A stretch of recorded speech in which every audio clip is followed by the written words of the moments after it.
then somebody also asked me to comment and respond to our Kenyan sister, Lynn. Yeah, Lynn Gugi. Yep. Who did a video talking about Rwanda. You know, she does a great job for Kenyans and for Africans, speaking about all these, you know, issues, the issues that Kenyans are having with their own president. And she recently did a video on, you know, Rwanda, right? So let's go to check it out. As you know, Rwanda has cut its diplomatic relations with Belgium. Mm? So we're gonna review that and give our opinion on that, and then we're also gonna move into Kenya, Rwanda. So I think this is the video that Lynn Ngugi did on Rwanda, which I had been obviously watching. That's why you see it there. Okay, so I clicked on it. So right away it shows me commercials. So I'm letting the commercials play so our sister can get paid.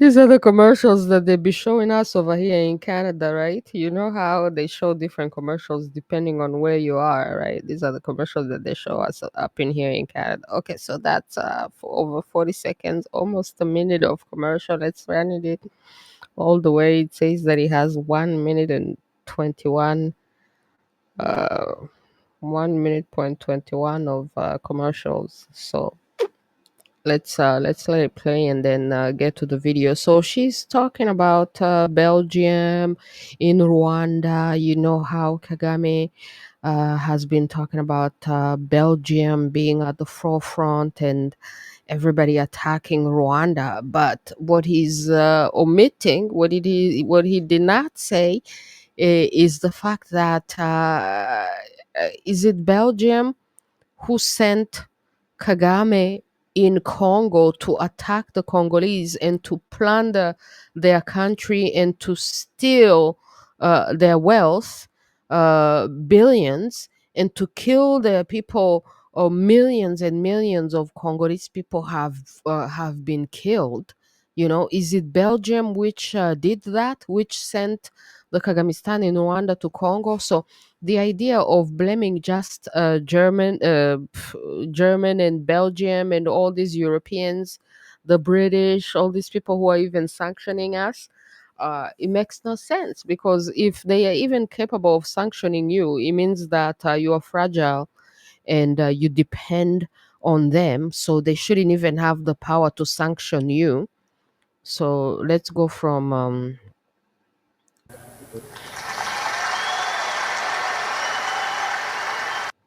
okay, so Rwandans don't even have oppositions. At least in Kenya, they have some opposition people. They can express their views. There's no Rwandan people who would dare analyze and criticize their president's speeches or anything like that. You know, this work has to be done by a Kenyan, because Kenyan people are the ones who have freedom of speech. Oh my goodness! Let me salute Kenyans and Kenya. If I was on video today, you would have seen me wearing my Kenyan bracelet, because Kenyans so smart, so brave. You know, they have a democracy, and they have freedom of speech. They have a constitution. Their citizens understand their responsibility. They understand that the citizen is the sovereign, and the politicians work for us. So we don't have to worship them. We don't have to praise them, especially if they are not doing what is right for our nation. And Kagame has taken Rwanda into the Congo, invaded to plunder. And so today I'm going to answer some of the questions so that even Kenyans and all Africans may be able to understand.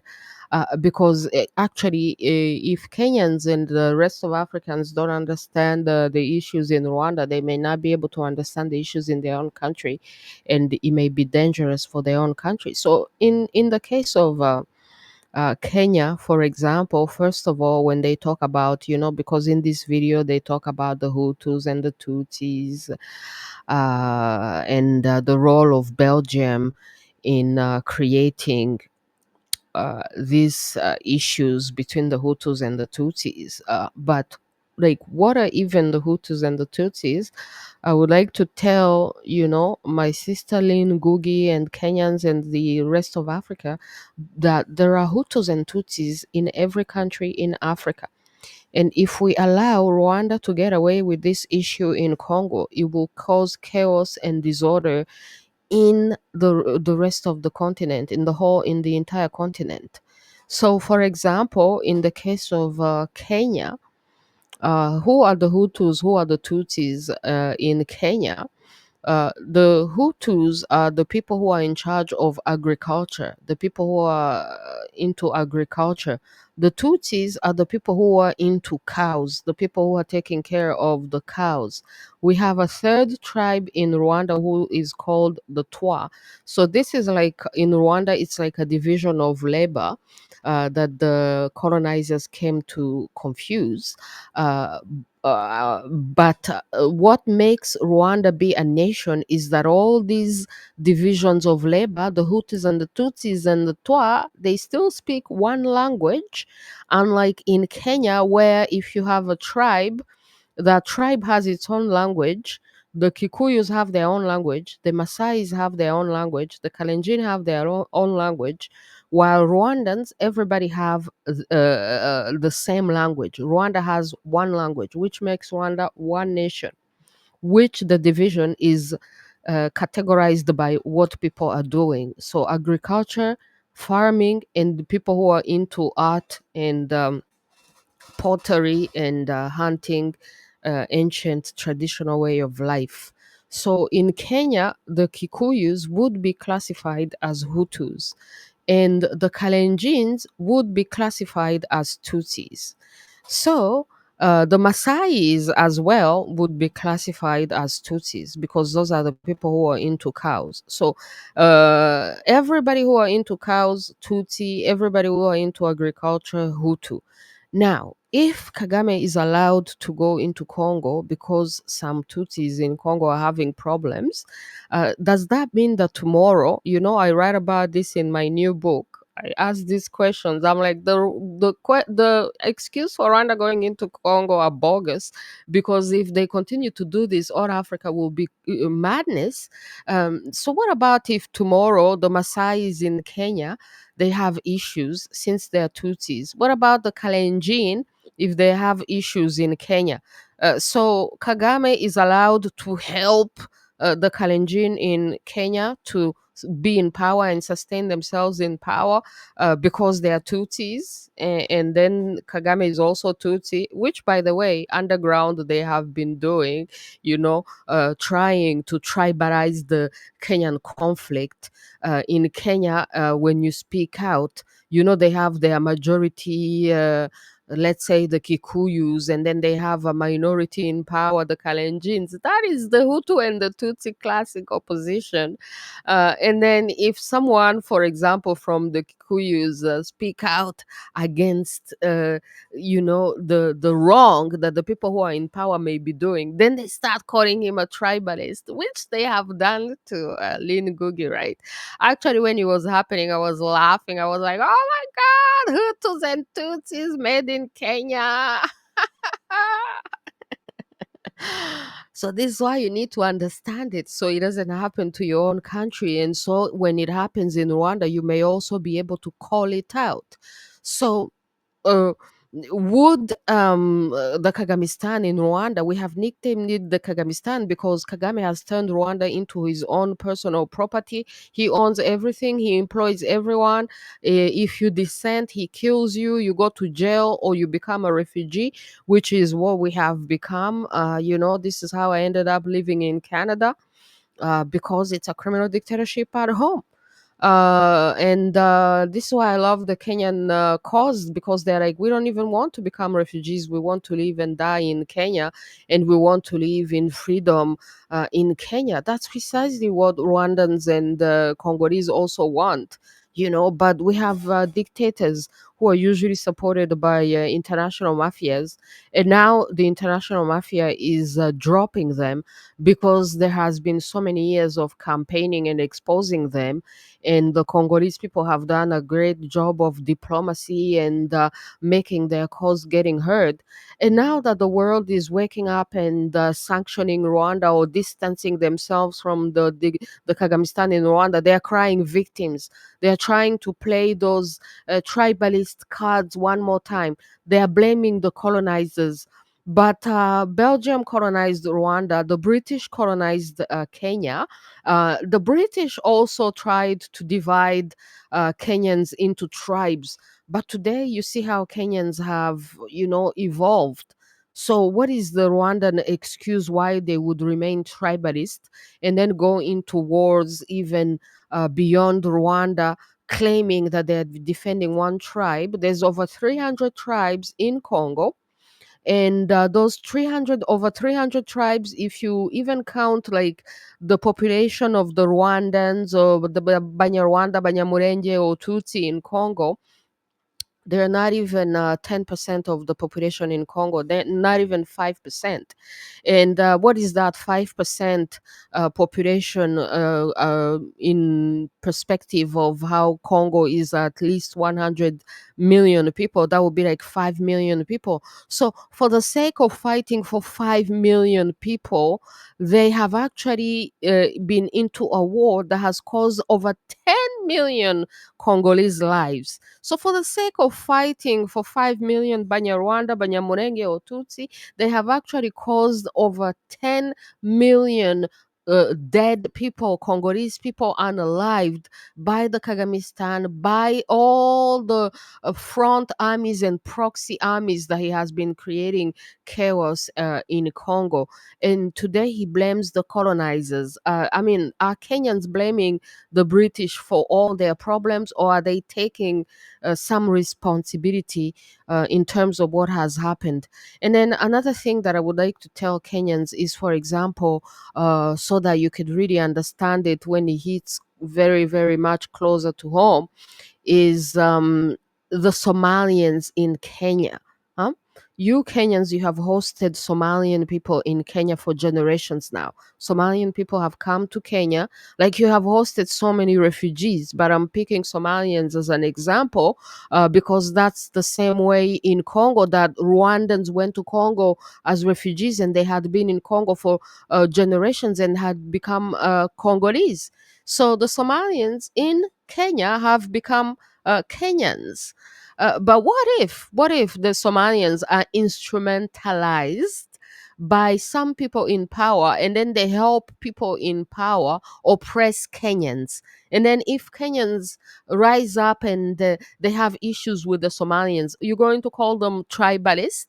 And then what if Somalians eventually have problems in Kenya, but there is Somalia? What if Somalia has a powerful military, and then they say to themselves, hey, our people, our Somalian people in Kenya are having problems, so we need to go to war with Kenya to save the Somalians in Kenya, our people who are having problems, who are being segregated in Kenya? Would Somalia be allowed to go to war in Kenya to protect Somalians and to protect Somalian interests, because they have lived in Kenya for generations and they have become Kenyans? And if for any reasons their rights are violated, is their country of origin allowed to go to war with the country that is hosting them right now? So this is what has happened between Rwanda and Congo.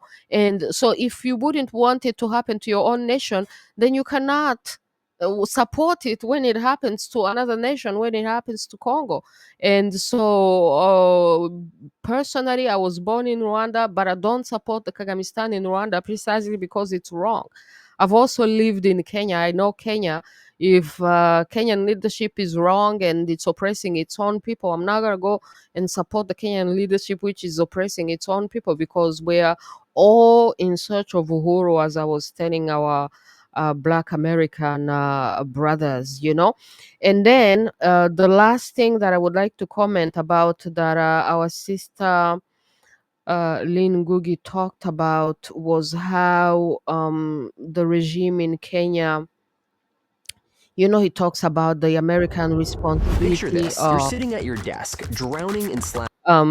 she talks about the American responsibility, the Bill Clinton, how America did not intervene, the international community abandoning Rwanda. But one important detail that people like to ignore or do not like to broadcast as much is that the Kagamistan, when he was a rebel, chief rebel, his rebel movement wrote to the international community, wrote to the UN and prevented them from intervening, and even say that if anybody intervenes, they will kill them, because they are the ones who had assassinated two presidents. They assassinated two African presidents in order to come into power. And it just so happened that those two African presidents that they assassinated, the president of Burundi and the president of Rwanda, were Hutu presidents. And this caused issues between the Hutus and the Tutsis. I mean, it's pretty simple to understand once you understand those kind of details, and once you project it to your own country. Because, I've seen Kenyans sometimes talk about, oh, if you touch our leader, it's going to get worse than Rwanda. So what does that mean? So now imagine somebody decides to assassinate two presidents. You understand that this has repercussions, but obviously, for there to be a genocide against one people, against the Tutsi, it's because of those fake identities that had been created now for generations by the Belgians. But those fake identities have been tried by everywhere else. But how come everybody else doesn't fall so hard into the tribalism? It's because Rwandans also fell into the trap of the tribalism. In my new book, I expose how the monarchy in Rwanda fell so hard into the trap of tribalism, Tutsi supremacism, white supremacism, this ideology that says that white people are superior. So the white people come and then they tell the Tutsis that, oh, you are white, you are not black like these other people, you are white like us, so you are superior to them. But you see, this is based already on the idea that whites are superior, and then Tutsis are superior because they are white. And then so they are going to use the same division tactic everywhere in Africa. Divide the Kikuyus against the Kalenjin, against the Masais, divide in West Africa the Bambara against the Fulani. But different nations have survived the division in their own different way. So how come Rwandans cannot get over this division? It's also because Rwandans themselves, they have espoused these ideas and embraced these ideas, and some of them have come to believe in these supremacist ideas. So this is why they go to war and they feel entitled to kill millions and millions and millions and millions and millions of people, multiple times more bigger populations than the tiny minority that they defend, because they have this ideology of supremacism, white supremacism, racism, Tutsi supremacism, tribalism. And this is why sometimes it's hard for people to understand. But it's going to happen to your country if you don't understand it. So Kagame wrote to the international community, asked them not to intervene, and then cries around that they did not intervene. And then, of course, in their own manipulation, because Kagame was working for them and they wanted to go into Congo, the whole goal was Congo, because Congo is the one with all the minerals that the Americans want, right? So the ultimate goal is not Rwanda, is Congo. It's always been about Congo. It's not about Rwanda. Rwanda is just gateway to Congo. Rwanda is just the people who have accepted to be corrupted by the international mafia so that they can kill plunder their own fellow Africans, and then sell to the international community. Now the international community is dumping Rwanda because they are going to want to deal directly with Congo, which is what the Congolese people have done. The Congolese president have done, went to all these people and they're like, yo, why are you dealing with Rwanda, which is invading us, which is killing us, when you can directly deal with us? So they want to deal directly with them instead of dealing with Rwanda, which will completely eliminate these people's necessity or need to Rwanda. And this is why the Kagamistan in Rwanda is crumbling, because it was a servant of the international mafia. Now the international mafia is dumping it. Now it's crying, portraying itself as a victim. So no, we need to reject that victim mentality. Everybody has their own responsibility. Belgium has its responsibility, but also Rwandans and Rwanda and the Kagamistan have their own responsibility. And then last and not least, in the show that Lynn Ngugi did, she spoke about this man, Felicien Kabuga, who is said to be a financier of the genocide and all that. And, I would like to inform my sister that this man, when he was living in Kenya, the reason why he was allowed to live in Kenya, the reason why the Kenyan authorities of those times, the Moi authorities of those times, allowed Rwandans to live in Kenya, is because Moi knew the situation in Rwanda. He actually knew, his intelligence services knew, that it was the Kagamistan who had assassinated the two African presidents, the African president of Rwanda and the one of Burundi. Moi knew because Moi was supposed to go to those meetings in Arusha, the peace accords, where the presidents went, and then when they were coming up back from those peace accords in Dar es Salaam, they were assassinated. Moi and Mobutu were also supposed to be there, but the intelligence services allegedly informed them, and they even informed the Rwandan president, because apparently they were friends, and they informed him, warning him that there's a plot for him to be assassinated, and he went anyways, and he got assassinated along with the Burundi. So that's why Moi always knew the truth. That's why he hosted the Rwandan refugees of all sides, and that's why he allowed this man to be in Kenya, because eventually this man, there was like $5 million dollars on his head. Can you imagine $5 million on his head? And today we know that there's a CIA station in Kenya, in Nairobi. Ah, come on now.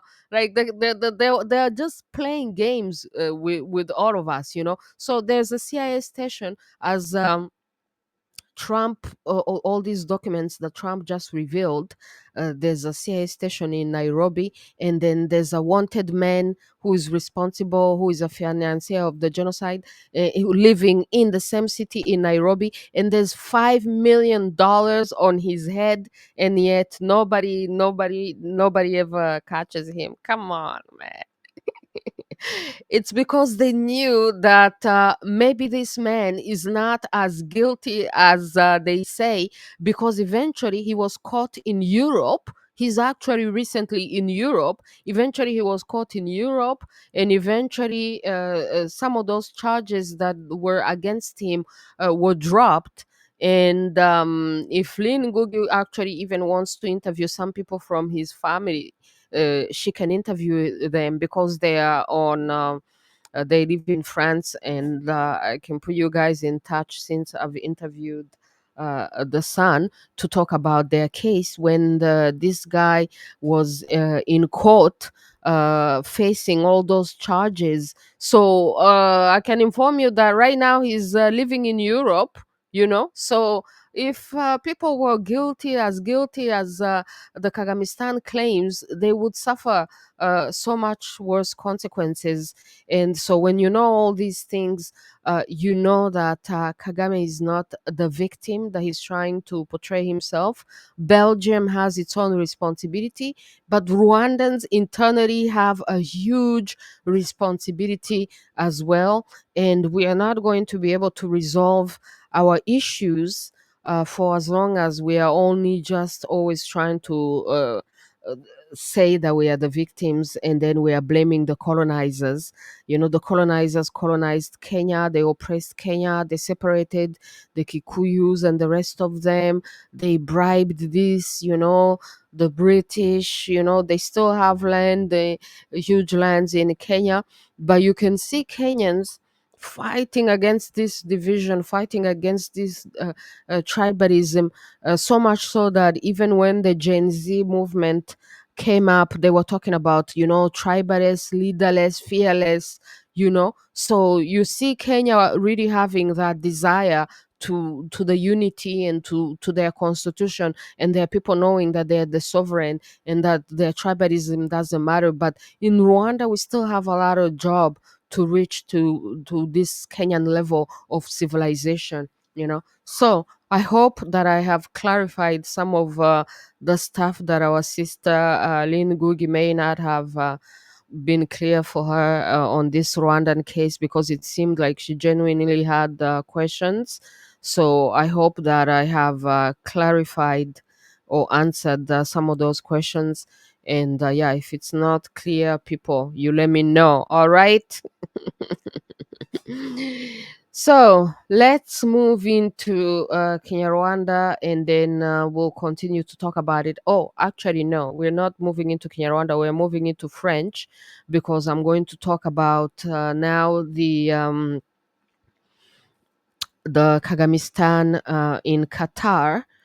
Did you see that the president of Congo, after Kagame insulting the president of Congo, and somebody was posting how Muhozi in Uganda, the man who said he can take over Nairobi in 2 weeks or however many weeks, went to Rwanda to meet. And this general, last time I translated a video for you where he was revealing himself, revealing how Rwanda does war in Congo. They go by Rwanda Air. This was the general speaking in Kinyarwanda, revealing how Rwanda does war in Congo. This is whom Muhozi came to Rwanda and received. So, did you see the other day this Kagame meeting Chisekedi in Qatar, which really questions about Africans, all these people claiming, pretending to be Pan Africanist, and then they need to go and meet in Qatar with the Arabs.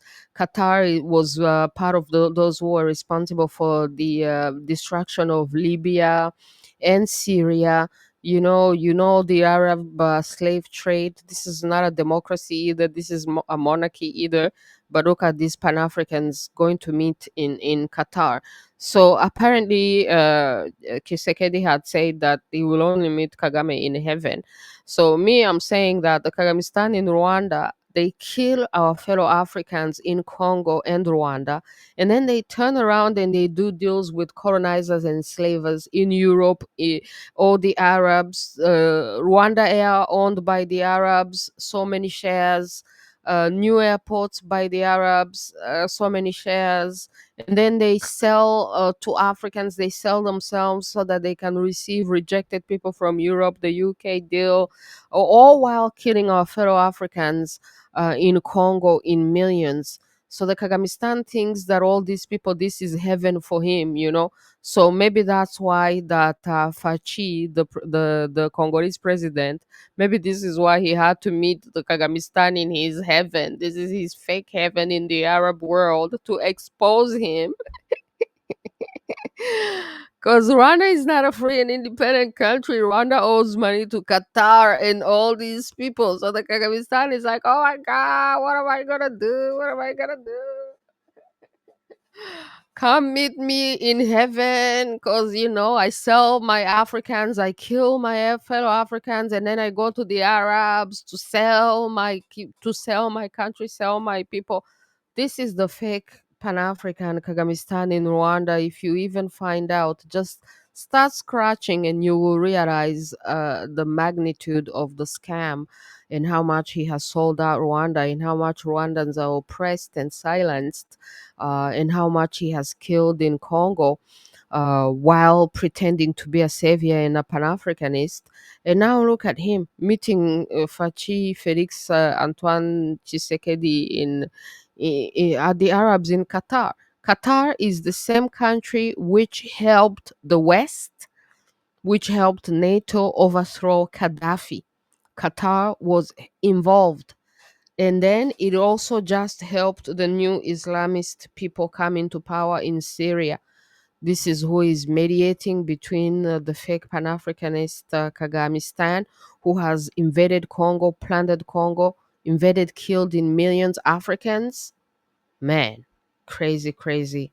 So, anyways, on that, we're going to move into French because I'm going to talk a little bit about it to the Congolese, and then we're gonna continue the show in French and Kinyarwanda. All right, my people, thank you so much. Merci, merci la famille. On passe à français. On fait un petit commentaire sur le Kagamistan qui a rencontré Fachi au Qatar après avoir traité Fachi de tous les noms de livreur de pizza et de je sais quoi. Le Kagamistan, quand même, le Kagamistan est allé rencontrer Fachi au Qatar après l'avoir traité de nom, après l'avoir insulté, après avoir vraiment raconté beaucoup de choses. Le Kagamistan est allé rencontrer Fachi au Qatar. Non, mais c'est grave. On en parle, la famille.